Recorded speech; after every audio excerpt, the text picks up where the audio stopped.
Ahojte, čaute, vítame vás v podcaste Office od plaču k smiechu, ktorý sa bude niesť v duchu úprimnosti a otvorenosti. V podcaste, ktorý vás nenechá na suchu, pretože slzy sú aj plaču a smiechu. Ahojte, čaute, vítame vás pri našej prvej epizóde.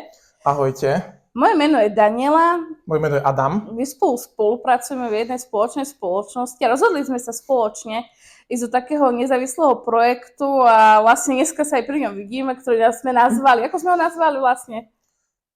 Musím povedať, že keď niekto niečo nevidí na prvý krát, nech si to nič nerobí, lebo my sme presne toho príkladom a názov je Office od plaču k smiechu. Presne, Office od plaču k smiechu. Prečo aj sme sa rozhodli do tohto projektu ísť?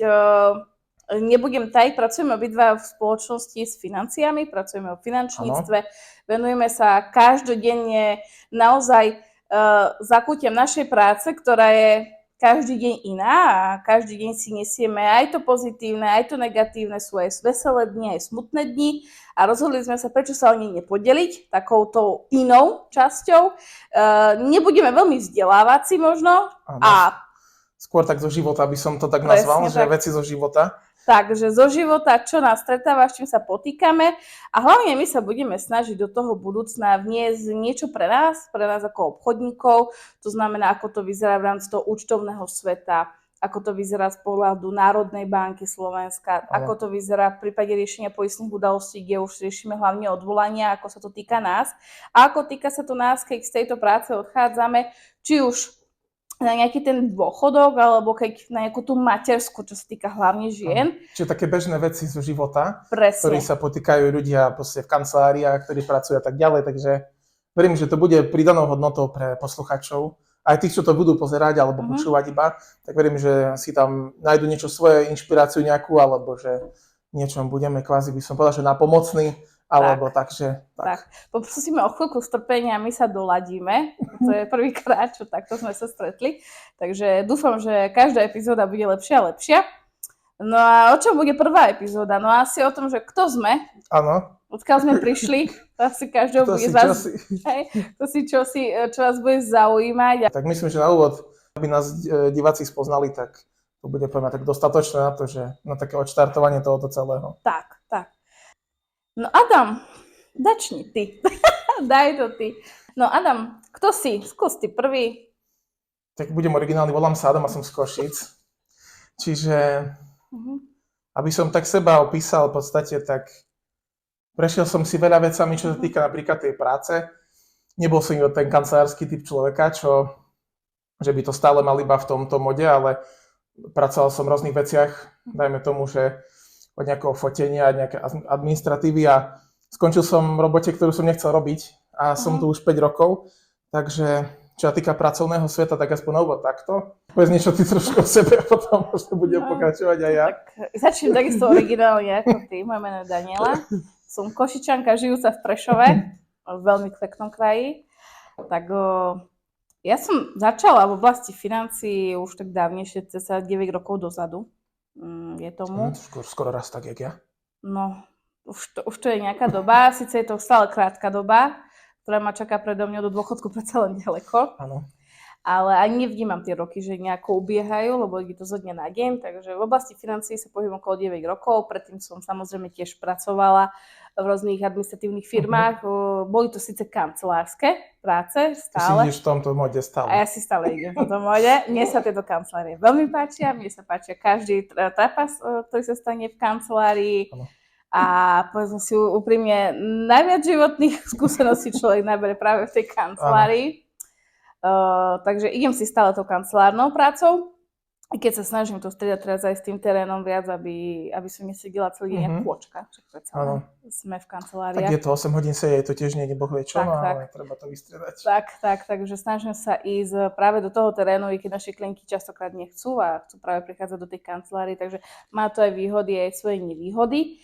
No a predtým, jak som pracovala, než som sa dostala do spoločnosti, v ktorej pracujem, no tiež to nebola moja práca vytúžená, že tam chcem ísť, tam v tom sa chcem hýbať, tým chcem spolupracovať, ale tým pádom, že už aj v minulosti, než som sem nastúpila, som sa s tým potýkala, komunikovala som o tom. Tak nejak to išlo prirodzene ruka v rukáve a som si povedala, dobre, idem to skúsiť a hopa, o chvíľku 10 ročnica to bude a budeme oslavovať. To je, keď sme my dvaja z dvoch, že nechceli niekam ísť a sú tu, tak na čo na tom značí, že človek sa tam vie nájsť. Tak. To je rada aj pre vás. Skúšajte aj to, čo nechcete, skúste. Pokiaľ neskúsite, nezistíte, či to pre vás je vhodné, alebo to pre vás nie je vhodné. Pretože strašne veľa vecí, čo som v živote aj nechcela robiť, predsa len aj táto práca je v istej komfortnej zóny. A naozaj vyplatilo sa to. Súhlasím úplne. Kde som toho názoru, človek tak ide si takým jedným smerom a potom, keď niečo príde, nejaká príležitosť, tak sa mu kvázi tak otvorí ten obzor, že je tu niečo iné, kde si človek môže nejak tú cestu alebo ten neobyčajný pracovný deň, že nejak nasmerať podľa seba, hej, že má to nejaké výhody. No, veľa výhod to má, takže že preto človek nikdy nevie, keď do toho nevojde, že čo mu to môže priniesť, tak by som to povedal. Tak a veľmi dobre si to povedal. Pamätáš si na svoj prvý deň tu? Pamätám. Pamätám si tak, že nechcem povedať, že preklinal som ten deň, ale bol som taký v tom, že prvý a posledný deň, ešte keď nebol COVID, tak to boli tie stretnutia úvodné, proste keď človek nastúpi do práce, tak to bolo všetko fyzický kontakt a tak ďalej.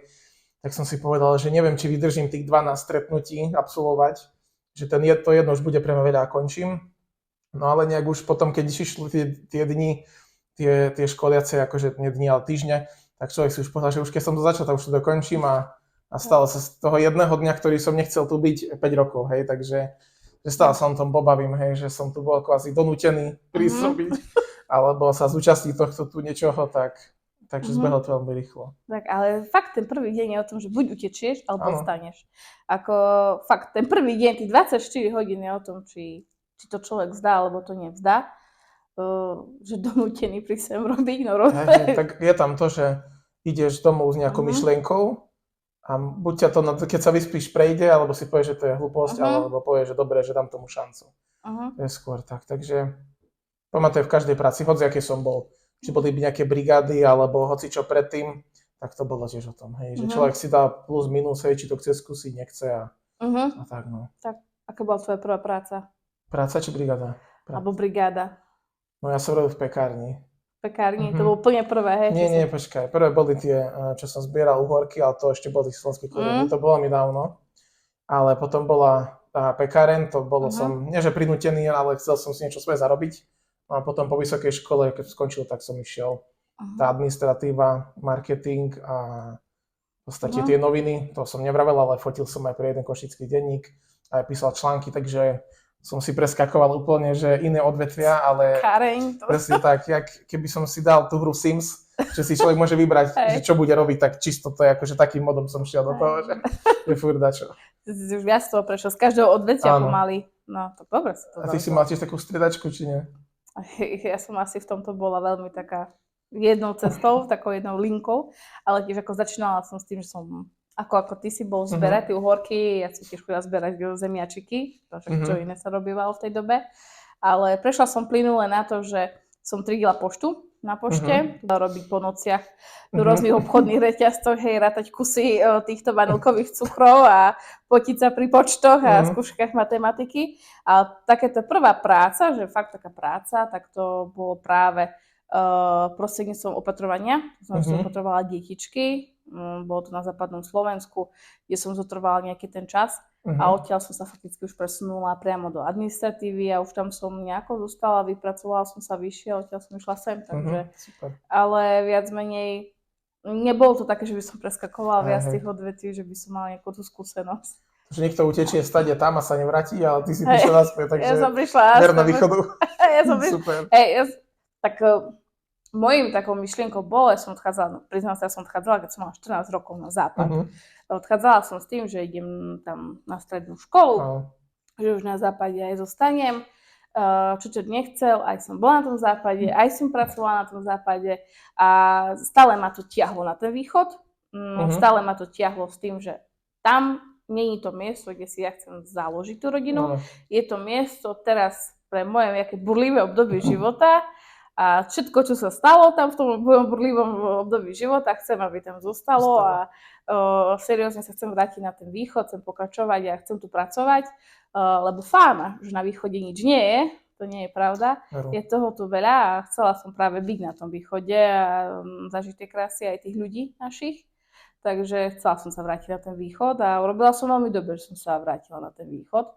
A vrátila by som sa aj zas. Lenže samozrejme, aj na tom západe bolo dobré. No tak to určite. Tak je to také, človek keď zmení prostredie alebo niečo skúsi, tak sa nechá to nejakú skúsenosť, ale tak tiež osobne. Ja som tam nepracoval, ale keď idem proste, že neviem, že mimo Košic, tak ako tie mestá alebo tie veci, tak sú akože tiež príjemné akože na skúsenosť. Vieš čo, teraz keď už idem na západ, keď idem do Bratislavy, lebo v Bratislave som pôsobila, tak teraz si poviem, ďaká Bohu, že som v tom Prešove, lebo tam aspoň viem zaparkovať. Takže teraz práve, že už začínam pociťovať tie výhody takých tých menších miest. Samozrejme aj v Prešove to nie je nejaké rúžové dopravne, lebo zapchy jak Beverly Hills, ty kokšo máme. Ešte pár obchvatov sa postaví a možno to bude lepšie. Spomňaš, moje vnúčatá to také zažijú, zakopnú nejaký obchvat, ale do tej si to vytrpím, ale aspoň máme parkové, vie človek, kde zaparkuje, hej, že aj keď niekedy sa otočí viackrát, ale stále nájde to parkovné miesto. Minule som sa na tom akurát smiali, keď sme parkovali večer, že človek viac minie toho, tej nafty, keď chodí kolo toho tých parkovacích miest, a keby išiel niekde po meste. Tak, ale tak ako fakt. Ja teraz bežne mi trvá cesta, mám zmapovanú cestu presne na sekundu, že keď vyrážam z domu, sú krásne cesty, nič sa nedieje a beriem samozrejme do toho aj tie semafory, tak mi trvá 8 minút a 50 sekúnd. Autom, hej? Dobre, idem, jak idem. Ale teraz v tomto období, môj osobný rekord naposledy bol 33 minút, hej? Akože dostať sa a potom ešte sa točíš, si povedal, nestojí to za to. A tak viem, kde bývate, tak je to taká cesta trošku, že také štreka, že prejsť. Nejak ja tu mám akože 7 minút pešo, hej? Ale tak všetko má svoje výhody. Ešte pešo som išla, chodím pešo. Som mala na jedno stretnutie presne hneď o 9 ráno.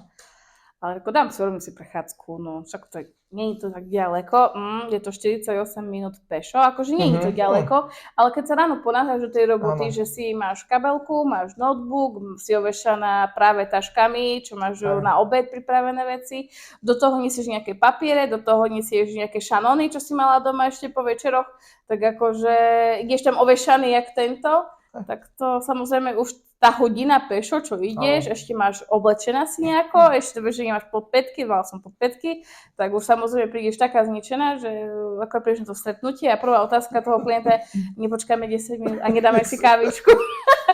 Kávička chutí vtedy najlepšie, ale fakt ako, no, takže, a bol by, ja viem, že keď som každý deň pešo, úplne o niečom inom sa bavíme. Tak je to také, že tiež mám tak, že aj by som šiel, ale už keď vidím ten časový, to časové už nestihnem, to tak už proste sadlo auta, už jem autom, lebo nestále to vidia, hej. A hlavne my, však ja teraz nehovorím o iných zamestnaniach, že sú nejaké menej cenné alebo podobne, ale keď my ideme s myšlienkou ráno do práce s tým, že my nevieme, kedy sa večer vrátime, lebo reálne to tak je, nevieme, kedy sa vrátime, lebo hoci čo sa počas toho dňa môže stať a do večera strašne ďaleko, tak ráno intenzívne sa snažíš riešiť všetko. Rýchlo stíham ešte pračku vyvesiť, ešte rýchlo umývačku riadu, ešte dovarím tú rýžu a ten čas naozaj ide do toho, že za 5 minút 12 utekáš z toho bytu, lebo naozaj ideš s tou myšlienkou, čo keď do večera sa nevrátim. A to je presne to, že keď sa jedného dňa stane ten taký druhá stav, že o 4:00 ideš z kancelárie, že už nemáš čo na tej práci a spôjš ideš skôr, tak prídeš domov a nevieš, čo skôr robiť, lebo si v šoku z toho, že niečo je zle, lebo si skoro doma. Nesedí to celé, no. Nesedí to celé, hej, nejdeš sa vzdelávať, nejde sa robiť nič a zrazu veľa toho času je. Si spomínala to, že nevieme, kedy sa vrátime, tak to bolo také, ale akože som sa to pobavil, že neviem, kedy sa vrátim, lebo tiež to poznám, že keď človek dojde skôr domov, ako zvykne, tak je to. Ale len som chcel tým poukázať na seriál, ktorý som ešte nedopozeral, ale pozeral tých Kravaťakov. No. Že proste ten človek je scénka, že večer pije whisky v robote, ráno už skoro behá, keď sa noví roznašajú, tak neviem, no ešte, že taký nemáme lifestyle, že o 11. alebo 10. večer to bežne odídem a o 6. už mám byť naspäť. Toto ja nechápem. Či to tak v realite aj neviem, ale... Ja som bola v bývalej firme, kde som bola fakturácia, neviem čo všetko a keď som už bolo neskoro, sme nestíhala, mal som deadline, kedy to dávať a proste dokafralo sa niečo, musela som ostať večer. Ja si živo pamätám vonom, že reálne som skončila o 11:30 v noci, som dokončila fakturáciu, išla som na vecko, mala som ešte nejaké jablko, najedla som, nahodila som to do počítača, dokázala som to nahodiť do počítača, že uzavierka, bolo 12:30 ráno a ja som práci mala prísť na 7. Ja som dvakrát rozmýšľala, či sa mi oplatí v tej Bratislave sa trepať domov a ísť spať. Ja som v tej firme zostala do rána, neexistovala. Takže nikto mi nepreplatil na časy, to je ako dodnes sa hnevám, hej, že skôr mi chceli povedať, že som nebola odpipnutá, takže ako by som v robote nebola. Takže ráno som sa bola pipnutá druhýkrát, ale že ochotne som zostala radšej celú noc tam, aby som ráno začala zase, už som začala síce o 5:30, lebo ráno skoro vstaneš, a pracovala, ako by som išla doma ráno behať. To je jedine, že o tej 5:30 ráno vstáveš v tej firme a idem aspoň radšej zabehať, aby som tu nebol non-stop. Aby nejaké bolo, hej. Až takto domov neskoro nechodíme, ale fakt, nedá sa to. A tam ani tak som sa nevzdelávala ako tu, lebo tu po večeroch púšťame si rôzne vzdelávacie, pripájame knihy, na kurzy sa pripájame na rôzne tieto. Ale nestalo sa mi dobre, stalo sa mi pár, som bola do 11. v kancelárii, ale to som riešila aj portfólia klientom, ale nestalo sa mi to tak, že by som si rovno povedala v kancelárii, ja tu zostaneme spať. A neoplatí sa mi z domov, do rána. To ideš naozaj domov a ráno prídeš. Tak. Je to krásne, človek nevie, ako bude vyzerať jeho deň, čo zažije za ten deň. Tak dá sa tam plánovať. Dá sa plánovať. Ale príde tam, môže niečo to pozmeniť. Takže to je ale vieš, ono to, aj napriek tomu, že máme takéto dni hektické, tak medzi tými dňami sú naozaj veľa aktivít, ktoré máme súkromných, ktoré si dokážeme popri našej práci vybaviť počas dňa. To zase nemôžeme povedať, že nie, lebo naozaj, keď chceme, tak vieme si vybaviť veľa tých vecí. Vieme zajsť so známymi sa stretnúť na nejakej tej káve, že máme takéto slobodné. A z toho dôvodu, že máme taký ten slobodný deň, tak z toho to značí, že potom večer si dodávame tie pracovné činnosti, ktoré nestíhame cez deň, ale viac menej máme taký ten, niekto povie, že freestyle. Nie je to úplne freestyle, ale je to značne časti. Áno, je to ten taký štýl toho. Hej, že ty si ten deň riadiš, ako bude vyzerať. A samozrejme, aj keby som si povedala, že chcem byť každý boží deň o 5:00 doma, tak som o 5:00 doma. Ale keď tam nie sú tie deti, to na čo? Presne. Ako tá pračka, no, dobre, vyvesím ráno. Tú pol hodinu či koľko pranie to vydrží. Vyvesím ráno. A ešte máme inteligentné pračky, ktoré vieš načasovať. Vieš, to bude si telefón, pranie a tak ďalej. Presne, ja už len čakám na tú mikrovlnku, ktorá bude mať časovať, že už len ti nabere jednu chladničky a hypcinky a vybaveno. Chcel som na to ešte chytiť tú tvoju myšlienku, čo si vravela, že si môžeme riadiť svoj deň, akože podľa seba, hej, že ten freestyle, tak pol hodine v tom živote, čo musí ten človek vybaviť, tak si musí chudák vybrať tú dovolenku. Akože to nebolo myslené chudák osoba, ale že proste, že bolo by také, hej, že ja si to môžem odskočiť a vybaviť si proste takéto kedykoľvek, hociakú vec. Takže niekto si na takéto aktivity musí vybrať. Akože fakt, že to voľno, za ktoré sa ti škrtajú tie počty dní, no, tak my také nemáme, no. Keď je výkon, môže byť voľno. Tak. S brakou poctu, zobral si kvôli mne dovolenku, tak poďme stráviť spolu celý deň. Presne tak. Áno. Máme stoly, môžete sa realizovať. Máme tu, mám kávu, vodu, čaj, obed. Ale je to tak, že naozaj je tá voľnosť. A tá voľnosť by mi chýbala, to mi chýbala v bývalej firme. To je asi ten hlavný dôvod. Čo bolo to, čo ma udržalo tých prvých 24 hodín? Tá voľnosť. To, že vidíš, čo bude, čo dostaneš vďaka tejto práci aj do toho budúcna a čo z nej môžeš získať. No. Keď zoberiem spätne, že čo boli tie, ako či nejaká brigáda, alebo niečo, že človek jednak ani telefón nemal pri sebe, ledva si pauzu mohol dať, dobe, že osobný kontakt bol obmedzený na tom pracovisku, takže keby som mala absolvovať spätne, tak no asi by som do toho nešiel. By som sa vrtal opäť v tom, že kde je nejaké miesto, čo je podobné tomuto, alebo taký štýl, lebo tiež v bývalej práce, čo som prešiel, bolo úplne tiež, že človek, keď si urobil to, čo mal, tak proste mohol si aj niečo svoje vybaviť, alebo tak, hej, nemusel si pýtať nejaké, že neviem, prepúska z práce a tak ďalej, takže nejak sa mi to tak už ostalo, že moje podvedomie si to hľadá taký štýl akože tej práce, že by to nebolo o tom, že proste prísť, byť tam nejaký čas, odísť a potom stále to isté, že proste... Chápem ťa. Jedinú vec, ktorú by som si ja v živote ešte vyskúšala, ísť na tú inventúru do toho obchodného reťazcu, či naozaj tie vanilkové cukre sa ešte rátajú po kuse. Vieš, to bol horor. To bol A horor. sú balíčky. No Ako dúfam. nie všetky, ale ako sú po 5, či koľko sú. Ja dúfam, že na to vymysleli systém. No toto by som si išla vyskúšať, lebo toto bolo pre mňa nočná mora, tieto. A píšeš si na papieriky len. Ale také šumienky nemajú balíčky. No ty kokš, na šumienka som ani nebola. Ale vieš, čo som dostala horálky, som dostala vtedy. Ale to bolo, vieš, takých tých boxov, takže si otvorila boxy. 24 kusov tam je, ne? Aj, to sa dalo rýchlo. Ale tie vanilkové cukre, to ma dohnalo do šialenstva a toto by som si išla napríklad vyskúšať. Ale vieš, koľko som sa pri tom zasmiala. Toľkokrát, koľko som sa pochybila, vieš, alebo som si to zle položila.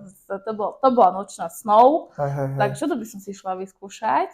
To je dobrý tip, kedy niekto, zoberte ma so sebou. Poďte dať brigády. Vediem si to dať, možno by som ani nevydržala.